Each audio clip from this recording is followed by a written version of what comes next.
رضی اللہ تعالی عنہ مسلمانوں کے پہلے خلیفہ ہیں.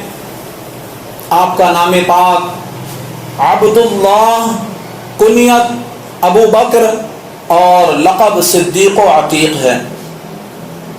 حضرت سیدنا صدیق اکبر رضی اللہ تعالیٰ عنہ کا تعلق بنی قریش سے ہے. 7ویں پشت میں جا کر آپ کا شجرہ نسب رسول اکرم نور مجسم صلی اللہ علیہ وسلم کے خاندانی شجرے سے مل جاتا ہے. آزاد مردوں میں حضرت سیدنا صدیق اکبر رضی اللہ تعالیٰ عنہ نے سب سے پہلے اسلام قبول فرمایا. صدیق اکبر رضی اللہ تعالیٰ عنہ تمام غزوات میں شریک ہوئے. صلح و جنگ کے تمام فیصلوں میں اپنے حبیب، دلوں کے طبیب صلی اللہ علیہ وسلم کے وزیر بن کر زندگی کے ہر موڑ پر حضور اکرم نور مجسم صلی اللہ علیہ وسلم کا ساتھ دے کر جانثاری کا حق ادا کیا. 2 سال 7 ماہ مسند خلافت پر رونق افروز رہے. صدیق اکبر رضی اللہ تعالیٰ عنہ نے 22 جمادی الاخری 13 ہجری کو وفات پائی. آپ سبز گنبد میں اپنے یار غار، رسولوں کے تاجدار، دو عالم کے مالک و مختار صلی اللہ علیہ وسلم کے پہلوئے مبارک میں آرام فرما رہے ہیں. جی ہاں اے میرے پیارے اور محترم اسلامی بھائیوں، امیہ بن خلف جو مکے کا ایک بہت بڑا امیر آدمی تھا، غیر مسلم تھا، اس کا واقعہ بڑا مشہور ہے. واقعہ یوں ہے کہ صحابی رسول موذن مصطفیٰ حضرت سیدنا بلال رضی اللہ تعالی عنہ اس امیر آدمی امیہ ابن خلف کے غلام تھے، غلامی میں تھے، اور یہ آپ پر انتہائی ظلم کیا کرتا تھا. میں آپ کو اسلام کی کہانی سنانے لگا ہوں اور سیدنا صدیق اکبر رضی اللہ تعالی عنہ کی سخاوت اور آپ کی بندہ نوازی کہ کس طریقے سے رسول پاک صلی اللہ علیہ وسلم کی امت سے آپ محبت کیا کرتے تھے، کس حد تک صدیق اکبر رضی اللہ تعالی عنہ امت مصطفیٰ سے پیار کیا کرتے تھے، وہ میں آپ کو بتانے لگا ہوں. تو یہ حضرت بلال رضی اللہ تعالیٰ عنہ امیہ بن خلف کے غلام تھے اور یہ آپ پر انتہائی ظلم کیا کرتا تھا. انہیں تپتی ہوئی گرم ریت پر لٹا دیتا، اوپر وزنی پتھر رکھ دیتا. عرب کی گرمی، چلچلاتی دھوپ، حضرت بلال رضی اللہ تعالیٰ عنہ کا جسم مبارک جھلس کر رہ جاتا، آپ کا جسم مبارک جھلس کر رہ جاتا. امیہ کہتا اکفر محمدہ، اے بلال محمد صلی اللہ علیہ وسلم کا انکار کر دو، ان کے لائے ہوئے دین سے پھر جاؤ، قربان جاؤ بلال رضی اللہ تعالیٰ عنہ کی عظمت پر، آپ کی بلندی پر کہ حضرت بلال اتنے ظلم سہتے، اتنی تکلیفیں اٹھاتے، لیکن اس کے باوجود بھی آپ کی زبان سے جو کلمہ نکلتا وہ کلمہ کیا تھا؟ آپ کے جواب میں حضرت بلال جو کلمہ نکالتے وہ یوں کہتے احد احد، اللہ ایک ہے، اللہ ایک ہے، اسی کے نعرے لگاتے اور بخت امیہ کا سینہ جلاتے. ایک دن امیہ حضرت بلال رضی اللہ تعالیٰ عنہ کے ساتھ یہی برتاؤ کر رہا تھا کہ حضرت ابو بکر صدیق رضی اللہ تعالیٰ عنہ کا یہاں سے گزر ہوا. آپ رضی اللہ عنہ نے فرمایا اے امیہ، کیا تم بلال کے معاملے میں اللہ پاک سے نہیں ڈرتے؟ اللہ پاک سے تم ذرا حیا نہیں کرتے، نہیں ڈرتے؟ امیہ نے کہا ابو بکر آپ ہی نے اسے بگاڑا ہے، آپ ہی نے اسے بگاڑا ہے. اللہ اکبر، اگر اسے بچانا چاہتے ہیں تو بچا لیں. حضرت ابو بکر صدیق رضی اللہ تعالی عنہ نے فرمایا مجھے منظور ہے. آپ نے حضرت بلال رضی اللہ تعالی عنہ کو بھاری قیمت دے کر کے خرید لیا. سیدنا صدیق اکبر رضی اللہ تعالیٰ عنہ نے سیدنا بلال حبشی رضی اللہ تعالیٰ عنہ کو ایک بہت بھاری قیمت دے کر کے خرید لیا اور اللہ کی رضا کے لیے آپ کو آزاد کر دیا خرید کر. اللہ اکبر. اس صورت میں اللہ پاک نے جنتی صحابی حضرت سیدنا ابو بکر صدیق رضی اللہ تعالیٰ عنہ کی شان و عظمت بیان کرتے ہوئے فرمایا وَسَيُجَنَّبُهَا الْأَتْقَى الَّذِي يُؤْتِي مَالَهُ يَتَزَكَّى، اور عن قریب سب سے بڑے پرہیزگار کو اس آگ سے دور رکھا جائے گا جو اپنا مال دیتا ہے تاکہ اسے پاکیزگی ملے۔ 5ویں صدی ہجری یعنی آج سے تقریباً 936 سال پہلے کے بہت بڑے محدث علامہ حسین بن مسعود یعنی امام بغوی رحمت اللہ علیہ اس آیت کے تحت فرماتے ہیں، تمام مفسرین کا اتفاق ہے کہ اس آیت کریمہ میں اتقا سب سے بڑے پرہیزگار سے مراد سیدنا صدیق اکبر، سیدنا ابو بکر صدیق رضی اللہ تعالی عنہ ہیں۔ معنی یہ ہے سب سے بڑے پرہیزگار یعنی حضرت ابو بکر صدیق کو جہنم کی بھڑکتی آگ سے دور رکھا جائے گا۔ آپ سب سے بڑے پرہیزگار وہ ہیں جو اللہ پاک کی راہ میں اپنا مال ریاکاری اور نمائش کے طور پر خرچ نہیں کرتے بلکہ اس لیے خرچ کرتے ہیں تاکہ اسے اللہ پاک کی بارگاہ سے پاکیزگی ملے۔ یہ ہے سیدنا صدیق اکبر رضی اللہ تعالیٰ عنہ کا وصف، اور امت سے محبت، مصطفیٰ جان رحمت صلی اللہ علیہ وسلم کی محبت کا درد سیدنا صدیق اکبر رضی اللہ تعالیٰ عنہ کے سینے میں اس قدر تھا۔ تفسیر صراط الجنان میں ہے، ان دو آیات سے حضرت ابو بکر صدیق رضی اللہ تعالیٰ عنہ کے 6 فضائل معلوم ہوئے۔ کتنے فضائل معلوم ہوئے؟ 6 فضائل معلوم ہوئے۔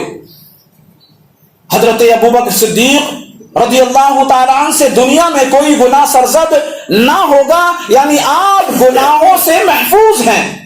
دوسری فضیلت حضرت ابو بکر صدیق رضی اللہ تعالیٰ عنہ کو جہنم سے دور رکھا جائے گا، اور تیسری فضیلت حضرت ابو بکر صدیق رضی اللہ تعالیٰ عنہ جنتی ہیں۔ چوتھی فضیلت حضرت ابو بکر صدیق رضی اللہ تعالیٰ عنہ امت مصطفیٰ میں سب سے بڑے متقی و پرہیزگار ہیں۔ اور چوتھی فضیلت، 5ویں فضیلت حضرت ابو بکر صدیق رضی اللہ تعالیٰ عنہ کے دوام صدقات و خیرات اللہ پاک کے ہاں مقبول ہیں۔ جو بھی آپ نے خرچ کیا ہے کیونکہ اس میں ریاکاری شامل ہی نہیں، دکھاوا شامل ہی نہیں، جو بھی کام سیدنا صدیق اکبر رضی اللہ تعالیٰ عنہ نے کیا ہے اللہ کی رضا کے لیے کیا ہے، اسی لیے فرمایا گیا کہ ہر صدقہ و خیرات سیدنا صدیق اکبر کی اللہ کی بارگاہ میں مقبول ہے۔ اور چھٹی فضیلت جو بیان فرمائی آپ ذرا دل کے کانوں سے سنیں۔ چھٹی فضیلت بیان فرمائی گئی کہ حضرت سیدنا صدیق اکبر رضی اللہ تعالیٰ عنہ اعلیٰ درجے کے اخلاص والے ہیں کہ آپ کے اخلاص کی گواہی اللہ پاک نے خود ارشاد فرمائی، خود ارشاد فرمائی۔ حضرت سعید بن مسیب رضی اللہ عنہ فرماتے ہیں جب حضرت ابو بکر صدیق رضی اللہ تعالیٰ عنہ نے سیدنا بلال رضی اللہ تعالیٰ عنہ کو خرید کر آزاد کیا تو قریش نے کہا ضرور بلال نے ابو بکر رضی اللہ تعالیٰ عنہ پر کوئی احسان کیا ہوگا۔ دنیا تانے ماننے والی ہوتی ہے نا، کوئی اچھا کام آپ کسی کے ساتھ میں کریں، اچھی بھلائی کر دیں تو کتنے لوگ ایسے ہوتے ہیں جن کے ذہنوں میں ایسی باتیں آنے لگتی ہیں، ہاں ضرور اس نے کچھ نہ کچھ اس کے ساتھ میں کیا ہوگا، بڑا کارنامہ کیا ہوگا، اسی لیے تو یہ بھلائی کر رہا۔ لیکن یہ نہیں کہا جا سکتا کہ سب ہی کی سوچ ایسی ہو، ہاں ان لوگوں کی سوچ ایسی ہوتی ہے جو ایسے ہوتے ہیں، جو ایسے ہوتے ہیں۔ جو چور ہوگا وہی دوسرے کے متعلق ہی سوچے گا کہ ہاں یہ شاید یہاں جو گھوم رہا ہے نا یہ چوری کے لیے سے گھوم رہا، تو جو جیسا ہوتا ہے ویسا سوچتا ہے۔ اور اگر کوئی سچا ہے، اگر کوئی اچھا ہے تو وہ دوسروں کے تعلق سے یہی سوچتا ہے کہ ہاں یہ محافظت کر رہا ہوگا۔ تو سب کی سوچیں الگ ہوتی ہیں۔ تو سیدنا صدیق اکبر رضی اللہ تعالیٰ عنہ کے تعلق سے خود رب کائنات نے یہ گواہی دی کہ آپ بہت بڑے متقی و پرہیزگار، اور قرآن پاک میں اس کا ذکر بھی فرمایا وَمَا لِأَحَدٍ عِندَهُ مِن نِعْمَةٍ تُجْزَى، اور کسی کا اس پر کچھ احسان نہیں جس کا بدلہ دیا جانا ہو.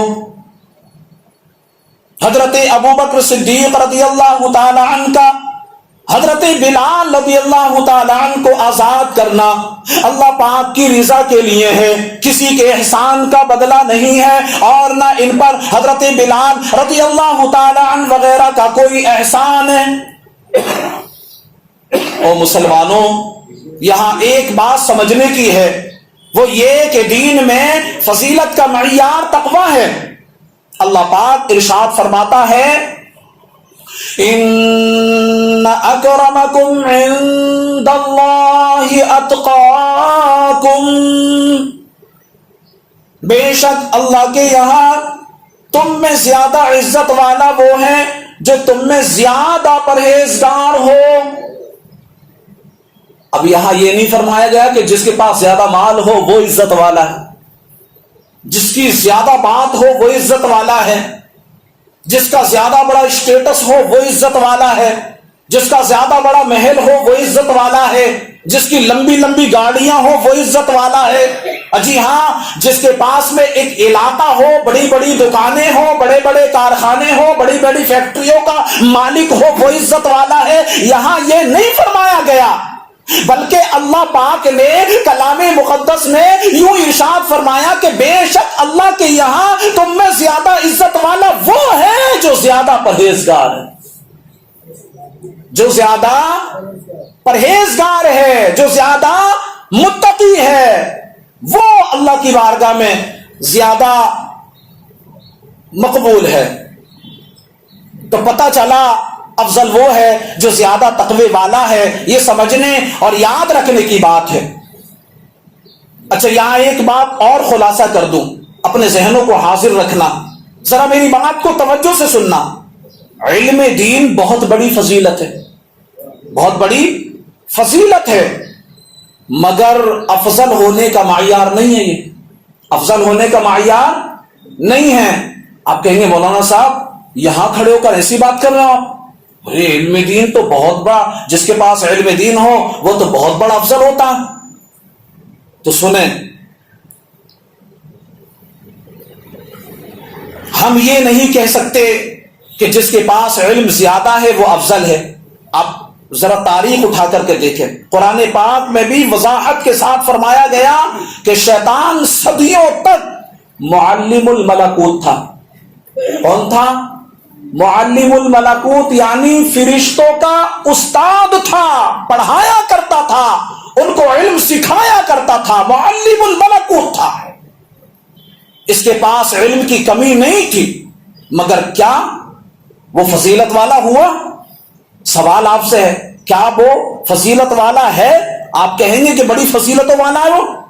نہیں کہیں گے، وہ فضیلتوں والا نہیں ہے، ہرگز نہیں. اسی طرح بہادری بھی افضل ہونے کا معیار نہیں ہے، بہادری بھی افضل ہونے کا معیار نہیں ہے. غیر مسلموں میں ہزاروں بہادر ہوئے ہیں. رستم، جس کی بہادری کے واقعات مشہور ہیں، یہ کون تھا؟ رستم یہ کون تھا؟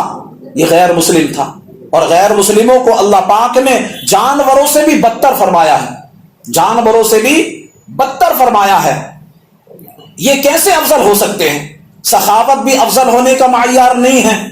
نمرود بہت سخی تھا، قحط کے زمانے میں اپنی رعایا کو کھانا بانٹتا تھا اور کثرت سے بانٹتا تھا، مگر شرط تھی کہ جو اسے سجدہ کرے گا صرف اسی کو کھانا ملے گا. کیا شرط تھی؟ جو اسے سجدہ کرے گا اسی کو کھانا ملے گا. تو کیا آپ اسے بولیں گے کہ یہ افضل ہے؟ ہرگز نہیں. اب کیا معاذ اللہ نمرود کو فضیلت والا کہا جا سکتا؟ نہیں کہا جا سکتا. تو سیدی اعلی حضرت رحمت اللہ تعالی علیہ نے مثال دی، لکھتے ہیں فرض کیجئے زید کو 1000 سال کی زندگی ملی اور اس نے ساری زندگی نیک کام کرتے ہوئے گزار دی، مگر اس کی یہ 1000 سال کی نیکیاں قبول نہیں ہوئی. دوسری طرف عمر ہے، اس کو 1000 سال کی زندگی تو نہیں ملی، 1000 سال کی زندگی تو نہیں ملی، 1000 سال کی زندگی تو نہیں ملی، مگر اس نے جتنی زندگی ملی اسے اللہ پاک کا قرب پانے کے لیے خرچ کیا. اس نے تقوی اختیار کیا، اس نے متقی بن کر کے زندگی کو گزارا، اسے اللہ پاک کا قرب مل گیا۔ اب بتائیے ان دونوں میں سے افضل کون ہوگا؟ ان دونوں میں سے افضل کون ہوگا؟ یقیناً وہی جس کی نیکیاں قبول ہوئی، جسے اللہ پاک کا قرب مل گیا، وہی افضل ہے، وہی افضل ہے۔ تو میرے پیارے اور محترم اسلامی بھائیوں، پتہ چلا اسلام میں افضل ہونے کا مطلب ہے اللہ پاک کا قرب اور اس کی رضا زیادہ ملنا، یہ افضل ہونے کی دلیل۔ جس کو اللہ پاک کا قرب اور اللہ پاک کی رضا جتنی زیادہ نصیب ہو وہ اتنا ہی زیادہ فضیلت والا ہے، اور جسے اللہ پاک کا قرب اور اس کی رضا نہ ملے اس میں چاہے ہزار خوبیاں ہوں، ہزار خوبیاں ہوں، مگر وہ فضیلت والا نہیں ہو سکتا، وہ فضیلت والا نہیں ہو سکتا۔ اور اللہ پاک کا زیادہ قرب کسے ملتا ہے، زیادہ رضا کسے نصیب ہوتی ہے؟ اللہ پاک نے خود ہی بتا دیا اور فرمایا ان اکرمکم عند اللہ اتقاکم، میرا اللہ فرماتا ہے بے شک اللہ کے یہاں تم میں زیادہ عزت والا وہ ہے جو تم میں زیادہ پرہیزگار ہے، جو تم میں زیادہ متقی ہے۔ پتہ چلا جو زیادہ تقوی والا ہے وہ اللہ پاک کی بارگاہ میں زیادہ قرب والا ہے، جو زیادہ قرب والا ہے وہی افضل ہے۔ اب قرآن ہی سے پوچھ لیجئے نبیوں کے بعد سب سے زیادہ تقوی والا کون ہے؟ میرا رب ارشاد فرماتا ہے وَسَيُجَنَّبُهَا الْأَتْقَى، قرآن کہتا ہے اور عن قریب سب سے بڑے پرہیزگار کو اس آگ سے دور رکھا جائے گا۔ کسے دور رکھا جائے گا؟ کسے دور رکھا جائے گا؟ سب سے بڑے پرہیزگار کو جہنم کی آگ سے دور رکھا جائے گا۔ معلوم ہوا مسلمانوں کے پہلے خلیفہ حضرت سیدنا صدیق اکبر رضی اللہ تعالی عنہ انبیاء کرام کے بعد سب سے بلند رتبہ، سب سے افضل اور اللہ پاک کے ہاں سب سے زیادہ عزت والے ہیں۔ سب سے زیادہ عزت والے ہیں کون؟ صدیق اکبر، تقوی اختیار کرنے والے۔ سیدی اعلی حضرت امام احمد رضا خان رحمت اللہ علیہ فرماتے ہیں اہل سنت والجماعت کا اجماع ہے کہ نبیوں اور رسولوں کے بعد مخلوق میں خلفائے راشدین یعنی ابو بکر، حضرت عمر، حضرت عثمان اور مولا کائنات رضوان اللہ علیہم اجمعین سب سے افضل ہیں۔ یہ چاروں خلفائے راشدین سب سے افضل ہیں۔ اگلی پچھلی تمام امتوں میں سب سے زیادہ بزرگی والے بھی یہی چار یار ہیں، سب سے بڑھ کر عظمت والے بھی یہی چار یار ہیں، سب سے بڑھ کر عزت والے بھی یہی چار یار ہیں، سب سے بڑھ کر کرامت والے بھی یہی چار یار ہیں، سب سے بڑھ کر ولایت والے بھی یہی چار یار ہیں۔ پھر ان کی آپس میں ترتیب یوں ہے کہ سب سے افضل صدیق اکبر، پھر فاروق اعظم، پھر عثمان غنی اور پھر مولا کائنات علی المرتضی رضوان اللہ علیہم اجمعین۔ یہ ان کی ترتیب ہے۔ جنتی صحابی حضرت علقمہ رضی اللہ عنہ فرماتے ہیں ایک بار مسلمانوں کے چوتھے خلیفہ سیدنا علی رضی اللہ تعالیٰ عنہ کو خبر ملی کہ کچھ لوگ انہیں حضرات شخصین یعنی ابو بکر و عمر سے افضل بتاتے ہیں، انہیں حضرت ابو بکر صدیق سے، حضرت عمر فاروق اعظم سے، حضرت عثمان غنی سے افضل بتاتے ہیں۔ اللہ اکبر!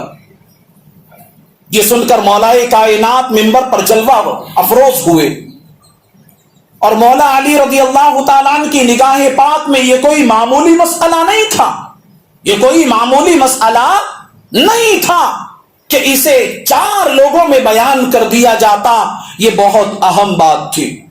اس لیے آپ اعلانیہ طور پر سب کے سامنے منبر پر تشریف لائے اور اللہ پاک کی حمد و ثنا کرنے کے بعد فرمایا اے لوگوں مجھے خبر ملی ہے کچھ لوگ مجھے ابو بکر و عمر رضی اللہ عنہم اجمعین سے افضل کہتے ہیں، اگر میں نے اس بارے میں پہلے حکم سنا دیا ہوتا تو بے شک میں ایسا کہنے والوں کو سزا دیتا۔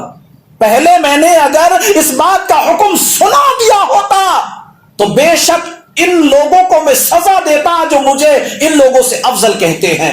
آج سے جو کوئی ایسا کہے وہ الزام لگانے والا ہے، وہ الزام لگانے والا ہے۔ اللہ اکبر۔ آج کے بعد میں جسے ایسا کہتا سنوں گا اسے الزام تراشی کی سزا یعنی 80 کوڑے لگواؤں گا۔ پھر فرمایا بے شک نبی رحمت شفیع امت صلی اللہ علیہ وآلہ وسلم کے بعد امت میں سب سے افضل ابو بکر صدیق ہے، ابو بکر صدیق ہیں، ان کے بعد حضرت عمر فاروق اعظم رضی اللہ تعالی عنہ ہے، حضرت ابو جحیفہ رضی اللہ عنہ صحابی رسول ہیں، آپ حضرت مولا علی رضی اللہ تعالی عنہ کے بہت قریبی تھے، بہت قریبی تھے۔ آج بھی ہوتے ہیں نا کہ ہمارے آس پاس والے جو ہمارے ساتھی ہوتے ہیں کتنے قریب ہوتے ہیں، اگر وہ نہیں رہتے جی نہیں لگتا، اگر وہ ہمارے ساتھ نہ ہو جی نہیں لگتا۔ اگر کبھی غمی کا موقع ہوتا ہے دوست کو یاد کرتے ہیں، خوشی کا موقع ہوتا ہے دوست کو یاد کرتے ہیں، اگر کوئی محفل ہوتی ہے دوست کو یاد کیا جاتا ہے، کوئی سفر کرتے ہیں دوست کو یاد کرتے ہیں، کیوں؟ جی ہی ایسا لگا ہوا ہے اس سے۔ ایسے ہی کوئی یہ ابو جحیفہ حضرت علی رضی اللہ تعالی عنہ کے بہت قریبی تھے۔ حضرت ابو جحیفہ رضی اللہ عنہ کا خیال یہ تھا کہ مولا علی مشکل کشا رضی اللہ تعالی عنہ سب سے افضل ہے۔ ایک روز حضرت ابو جحیفہ رضی اللہ عنہ نے کچھ لوگوں کو اس کے خلاف باتیں کرتے سنا۔ مثلا وہ کہہ رہے تھے کہ حضرت علی سب سے افضل نہیں ہے۔ لوگوں کی یہ بات سن کر حضرت ابو جحیفہ رضی اللہ عنہ کو بہت دکھ ہوا، بہت پریشانی ہوئی۔ مولا علی رضی اللہ تعالی عنہ نے جب انہیں غمگین دیکھا تو ان کا ہاتھ پکڑ کر گھر لے گئے، غم کی وجہ پوچھی، کیا پریشانی ہے بھائی، کیا ہو گیا آپ کو، پریشانی کیا ہے؟ میں آپ کو غمگین دیکھ رہا ہوں، چہرہ اداس ہے، چہرے پر آپ کے اداسی صاف ظاہر ہو رہی ہے۔ اللہ اکبر۔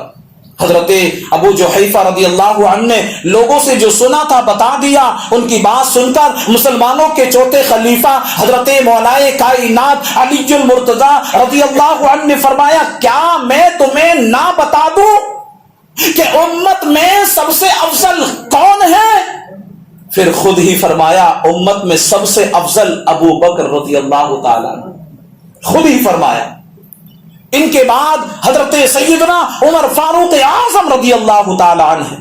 اور مسلمانوں، اللہ پاک نے حضرت سیدنا صدیق اکبر کو لقب دیا اتقا، یہ اللہ پاک نے لقب دیا ہے اتقا، قرآن پاک میں ہے وَسَيُجَنَّبُهَا الْأَتْقَى، یہ اتقا لقب میرے رب نے حضرت ابو بکر صدیق کو عطا فرمایا ہے۔ آپ سب سے بڑے پرہیزگار ہیں۔ آپ کا تقوی کیسا تھا، پرہیزگاری کیسی تھی؟ تو سنو، بخاری شریف میں ہے حضرت ابو بکر صدیق رضی اللہ تعالیٰ عنہ کا ایک غلام تھا۔ یہ دور جاہلیت میں یعنی اسلام قبول کرنے سے پہلے کہانت یعنی نجومیوں والے کام کیا کرتا تھا، فالے کھولا کرتا تھا، فالے کھولا کرتا تھا، نجومیوں والا کام کیا کرتا تھا۔ ایک مرتبہ اس نے کسی کی فال وغیرہ کھولی ہوگی، اس کام کے پیسے نہیں ملے، یعنی اس شخص نے ادھار کر لیا، معاملہ گزر گیا۔ پھر یہ غلام حضرت ابو بکر صدیق رضی اللہ تعالیٰ عنہ کی غلامی میں آ گیا۔ ایک دن اس نے آپ کی خدمت میں کوئی کھانے کی چیز پیش کی۔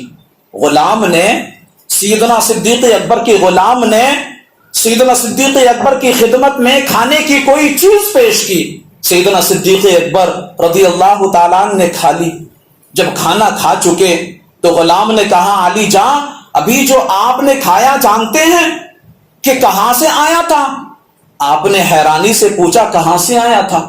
حیرانی سے پوچھا، کہاں سے آیا تھا؟ اللہ اکبر۔ عرض کیا، میں نے مسلمان ہونے سے پہلے ایک شخص کے لیے کہانت کی یعنی فال کھولی، اس نے آج اس کے معاوضے میں یہ کھانے کی چیز دی۔ جیسے ہی سیدنا صدیق اکبر رضی اللہ تعالیٰ نے یہ سنا، بس یہ سننا تھا صدیق اکبر رضی اللہ تعالیٰ عنہ پر، تو گویا پریشانی کا پہاڑ ٹوٹ گیا، بڑے پریشان ہوئے۔ آپ نے فوراً اپنے حلق میں انگلی ڈالی، جیسے تیسے ہو سکا طے کی، اور وہ کھانا نکال دیا۔ وہ کھانا صدیق اکبر نے نکال دیا۔ اور بعض روایات میں ہے آپ نے فرمایا اگر اسے نکالنے کے لیے مجھے اپنی جان بھی گنوانی پڑتی تو میں اس سے بھی کر گزرتا، میں اپنی جان بھی گنوا دیتا۔ اللہ اکبر۔ میں نے محبوب ذیشان، پھر آگے فرماتے ہیں سیدنا صدیق اکبر کہ میں نے محبوب ذیشان مکی مدنی سلطان صلی اللہ علیہ وسلم سے سنا ہے جسد غذی بحرام فالنار اولا به، جو بدن حرام غذا سے پلا ہو جہنم اس کے لیے زیادہ حقدار ہے، جہنم اس کے زیادہ لائق ہے۔ اللہ اکبر۔ اے میرے پیارے اور محترم اسلامی بھائیوں، تقوی کا عالم دیکھیے، آپ نے انجانے میں کھا لیا تھا، کوئی جانتے تھوڑی تھے کہ یہ ایسا کھانا ہوگا، انجانے میں کھا لیا۔ آپ کو معلوم ہوتا کہ یہ کھانا کہاں سے آیا ہے، آپ ہرگز نہ کھاتے، انجانے میں کھا ہی لیا تو اب یہ نہیں کہ صرف توبہ کر لی ہو، اللہ پاک سے معافی چاہی ہو، نہیں، بلکہ آپ نے وہ کھانا اپنے جسم سے نکال دیا تاکہ یہ کھانا آپ کے جسم کا حصہ نہ بن سکے۔ رسول پاک سے کیسی محبت تھی، آپ سے کیسا والہانہ پیار تھا۔ میرے آقا نے فرمایا کہ جو حرام کا ایک لقمہ بھی کھائے تو اس کے لیے جہنم ہی زیادہ حقدار ہے۔ اس قول کے مطابق سیدنا صدیق اکبر کیسا عمل کر کے دکھا رہے۔ افسوس آج کل ہمارے ہاں خیال ہی نہیں کیا جاتا۔ کیا خیال کرتے ہیں؟ دوسروں کے مال غصب کرتے ہیں تو چالاکی سمجھتے ہیں، بڑا چالاک ہو، میں نے دوسرے کے مال پر ہاتھ پھیر دیا۔ جھوٹ بولنا اس کو سیاست سمجھتے ہیں، بلکہ آج تو کچھ نادان ایسے ہیں جو اتنی بے باکی کے ساتھ کھڑے ہو کر کے کہتے ہیں کہ جناب اگر جھوٹ نہ بولا جائے تو کاروبار ہی نہیں چلتا، جھوٹ نہ بولا جائے تو کاروبار ہی نہیں چلتا، جھوٹ بنا تو کاروبار چلتا ہی نہیں ہے۔ لا حول ولا قوت الا باللہ العلی العظیم۔ جھوٹ بولنا گناہ ہے، جھوٹ بول کر جو رقم کمائی اس میں بھی جھوٹ کا اثر آ گیا۔ اب بتائیے جو ایسی کمائی ہو اس میں برکت کہاں سے آئے گی؟ کہاں سے آئے گی ایسے مال میں برکت کہ جو جھوٹ بول کر کے کمایا جاتا ہو؟ اور پیارے اسلامی بھائیوں، جس مال کو جھوٹ بول کر کے کمایا جاتا ہے اس مال کو کھانے کے بعد بیماریاں ہی تو آتی ہیں، اس مال کو گھر میں لا کے رکھیں گے تو پریشانیاں ہی آئیں گی، بلائیں نازل ہوں گی۔ تو ہمیں چاہیے کہ ہم جھوٹ سے، غیبت سے اور وعدہ خلافی سے اور تکبر سے بھی بچیں، اور جو بھی مسائل کاروباری لین میں برے ہیں ان سب سے بچنا چاہیے۔ ہمیں اللہ کی رضا والے کام میں ہی لگنا چاہیے، جھوٹ سے بچیں، دغا بازی سے بچیں، دوسروں کو دھوکہ دینے سے بچیں، خراب مال کو اچھا مال بتانے سے بچیں۔ اگر خراب مال ہے تو اس کو واضح طور پر بتا کر کے بیچیں، تب یہ آپ کے لیے حلال ہوگا۔ اللہ پاک ہم سب کو کہنے سننے سے زیادہ عمل کرنے کی توفیق عطا فرمائے، اور ہم سب کو مصطفیٰ کریم صلی اللہ علیہ وسلم کی پیاری پیاری سنتوں کا عامل بنائے۔ اے میرے پیارے اور محترم اسلامی بھائیوں، ہمیں نیک بننا ہے، اچھا بننا۔ مختصر سی زندگی ہے، تو اگر ہم اچھے کام کریں گے تو مرنا تو سبھی کو ہے۔ جو مالدار ہیں وہ بھی خالی ہاتھ ہی جاتے ہیں، اور جو غریب ہیں وہ بھی خالی ہاتھ ہی جاتے ہیں۔ ہاں اگر کوئی چیز ساتھ جاتی ہے تو وہ اعمال جاتے ہیں۔ اچھے اعمال کریں گے، قبر آپ کے لیے جنتی باغ بنا دیے جائے گا، قبر میں بھی آپ کو جنتی لباس عطا کیے جائیں گے۔ اچھے اعمال کر کے جائیں گے تو قبر آپ کے لیے خوشبودار بنا دی جائے گی، کہ لوگ کہیں گے مرنے والا سچا عاشق رسول تھا، بڑا سچا تھا، بڑا پکا تھا، اللہ عز و جل سے ڈرنے والا تھا، اسی لیے تو اس کی قبر سے آج خوشبو آ رہی۔ تو ہمیں اس مختصر سی زندگی میں دھوکے بازی سے بچنا ہے، حرام مال سے بچنا ہے۔ اور یہ کیسے ہو سکتا ہے؟ یہ ایسے ہو سکتا ہے کہ ہم اچھے لوگوں کی صحبت اختیار کریں، ان سے میل جول رکھیں۔